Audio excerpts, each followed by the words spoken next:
In the 1920s, the Aba region in southeastern Nigeria was a vibrant patchwork of villages. Igbo women controlled the local economy, running markets, farming cassava and yam fields, and trading palm oil. They were powerful in their own right, holding titles like Omu, female leaders, and playing essential roles in community decisions. But the growing grip of the British colonial administration was changing everything. The British had introduced a system of indirect rule, governing through appointed warrant chiefs, men selected not by community consensus, but by colonial preference. These figures often abused power, extorting people, especially women. They imposed taxes on land, produce, and labor. And now, there were whispers, taxes on women? That was the last straw. In late 1929, a census was conducted, but it wasn't just a head count. It felt like a precursor to new taxes. One widow named Nwanyarua, in a loco, was confronted by a male tax officer demanding to count her livestock and children. She resisted. Furiously, she rushed to the market square and sounded the alarm. Word spread like wildfire.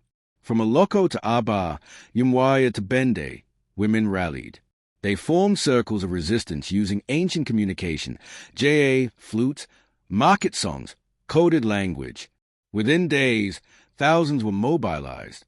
They called it sitting on a man, a traditional form of protest where women would sing, dance, and shame a man into submission. This time, it wasn't one man, it was the empire.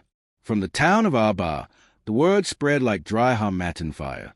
What began with thousands of Igbo women in protest turned into a movement that echoed across southeastern Nigeria. By late November, the news reached Owerri, Calabar, Umuahia, and beyond. Women in surrounding villages left their farms, kitchens, and marketplaces. They had heard enough. Now they were ready to act. This wasn't a random burst of anger. The uprising was coordinated. Women communicated through village networks and market associations.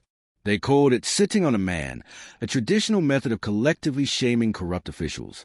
And now, it was time to sit on the colonial system itself. The native courts, built to enforce colonial rule, became the epicenters of the rebellion. The women targeted them.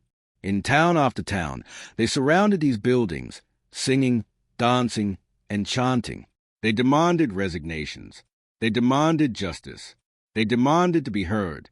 In Okigwe, tension gave way to tragedy. Colonial forces, overwhelmed and unprepared, fired into a crowd of unarmed women. Dozens were injured. At least one woman was killed. The violence did not silence the movement. It strengthened it. In Lagos and London, colonial administrators were stunned. How could unarmed women threaten the very stability of their governance? They scrambled to regain control. Emergency orders were sent. Reinforcements were deployed. But nothing could erase what had already begun. This was not just an Igbo movement. Women from diverse ethnic groups, Ibibio, Ogoni, Efik, joined the resistance. United by oppression, they stood as one. The British didn't see it coming, a movement led by the very people they considered politically invisible. The pressure worked. Several warrant chiefs resigned. Others went into hiding. Some begged for mercy. The colonial administration, shaken to its core, had to reckon with the realization that women, previously excluded from political decisions, had become the fiercest voice of rebellion. By December 1929, over 25,000 women had participated in the protests across at least 4 provinces. Their purpose was clear: abolish the colonial tax system, remove corrupt chiefs, and demand representation. They were not rebels without a cause. They were mothers, traders, warriors of justice. But as the movement peaked, so did the government's resolve to crush it. The British launched arrests. Some women leaders were detained. Others were silenced through fear. In some regions, courts were shut down, temporarily, but the damage was already done. The fires set by these women didn't burn out. They smoldered in the memories of their daughters and granddaughters. The Aba women's riot was not a failed rebellion.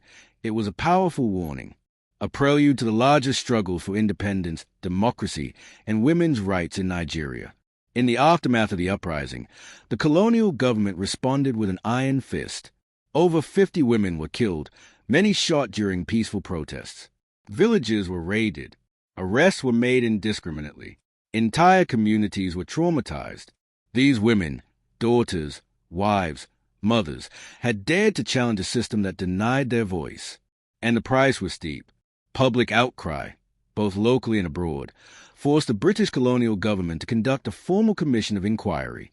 They tried to understand what sparked this uprising, who was responsible.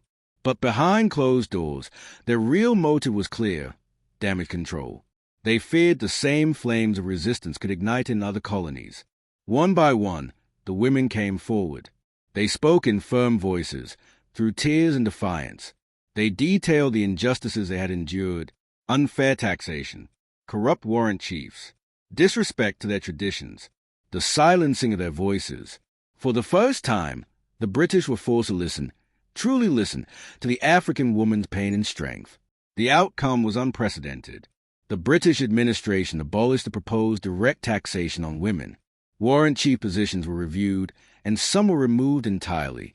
The native court system was overhauled. Women were formally recognized as political stakeholders for the first time. But policy couldn't erase the scars. Families were broken. Lives were lost. Many women returned to their villages with trauma they could not name. The rebellion may have won changes, but the grief was personal and lasting. Yet even in sorrow, they never saw themselves as victims. They saw themselves as warriors. In those quiet moments after the war drums had faded, the stories began. Mothers passed them to daughters. The Aba women's riot became legend, not just for its fury, but for its vision, that no voice should be silent in the face of injustice. The seeds they planted would one day grow into Nigeria's independence movement, and later, into the rise of feminism in West Africa. For decades, the Aba women's riot was absent from many official histories. It was overshadowed by wars, men, and colonial rulers.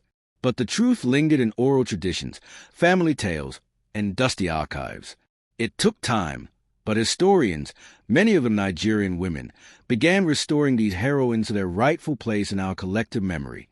Today, in the faces of women standing up for justice against police brutality, political exclusion, and gender violence, you can still see the spirit of 1929. They are the daughters of Nwanyiruwa, the granddaughters of market queens. The Aba women's riot was never just about taxes. It was about voice, dignity, and power. They came barefoot, unarmed, and unafraid. They faced bullets with bare chests and palm fronds. And though many fell, they left behind a message history could not bury. We are here. We matter. And we will not be silenced. The Aba women's riot was not just a page in history, it was a mirror, and if we look close enough, we still see ourselves marching beside them.